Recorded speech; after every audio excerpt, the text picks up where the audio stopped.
हाय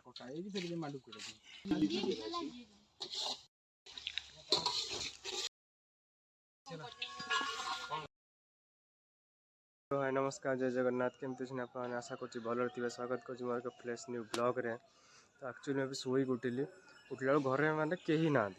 तो mummy call करी mummy कह जेजे देह खराब अच्छी हस्पिटाल नहीं जाती तो ये तो कहलानी कौन हो तो आसले जना पड़ो कौन है तो से मत घर कहीं ना तो बोर लगे मुझे छात को पलैली बुलिया तो ठीक 8टा बेले 8टा कि 8:15 भर टाइम होती हे से भी तो देखो के जोर खरा हो मैंने 8टा बेले एत खरा हो रही होनी तो ये ब्रश करनी तौक जा ब्रश करा ब्रश कर किसी खाया आनिया तो था ब्लॉग आगे देखा कौन ब्रश कर रेडी सारे बाहर को जा आनिया देखा कौन खाक आणिक आसिया आप ब्लॉग था देखा कौन फर्स्ट खाई आसली एत गरम कहते बाहर रही होनी एत गरम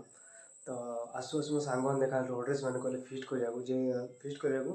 तो हाँ करते कारण एकला थी घर पुणी मतलब निजे खाया पड़े पड़ता तो फिस्ट करदे आप ब्लॉग था देखिए कौन आगे आप देखा ब्लॉग रे कंटिन्यू था ब्लॉग आगे देखा कौन एपटे भात गाड़िया को नहीं जाऊँ भात गाड़िया भात हो गला एपटे चिकेन हो चिकेन आलू छड़ा चिकेन चिकेन आलू छड़ा हो जी छाणुची फास्ट टाइम छाणुची लाइफ किसी करनी मतलब लाଗୁଛି पोड़ी तो देलानी पोड़ी दबा कौन पोड़ी सारा पूरा पोड़ी देलानी आज पूरा उपास रहा पड़ो तो लगुच पक्का आज उपास रहा पड़ो कमा कमा पोड़ी जोर कमा लाइट भी कपुतार नहीं को आज सोरिस तेल रे छणा अब परिया ना आज छणा सोरिस तेल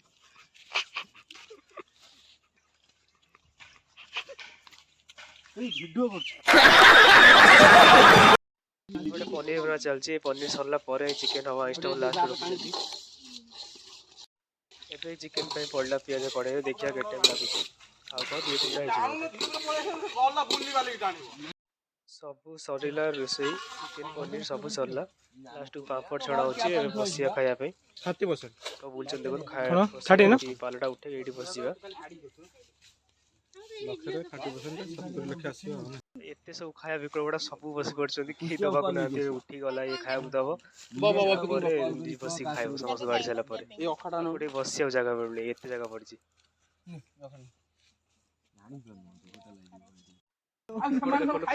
झगड़ा हो से बटे काबा को जाई बोली से खाइबो खाइबो से झगड़ा हो कोन कर चका रखी काबू खाइबनी जने से खाइ एमे बसतिबे ये खाइबो ताको द देगी अच्छा खाइ छे छोड़ के मत खाइ जा ये खाइ तीन जन उठै नै तो फाइनली सब खाई सारे खाई उठ सारे उठी गले अधा पे बस खाऊँ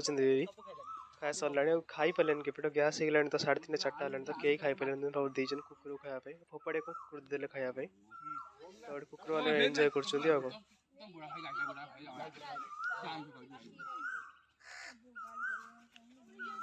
एक्चुअली फिस्ट आस मुझे शोई पड़ी कारण सका 12 जाइली तो आसु 3टा 4टा कि 5टा होगला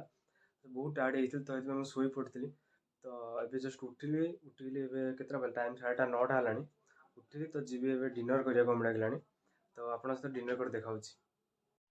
तो डिनर रे रोटी और घुगुनी अच्छी तो बहुत कम रोटी 2टा रोटी मात्र आनी तो आज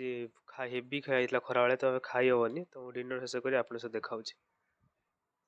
जस्ट डिनर करके आसिली तो ये जी वीडियो एडिटिंग करने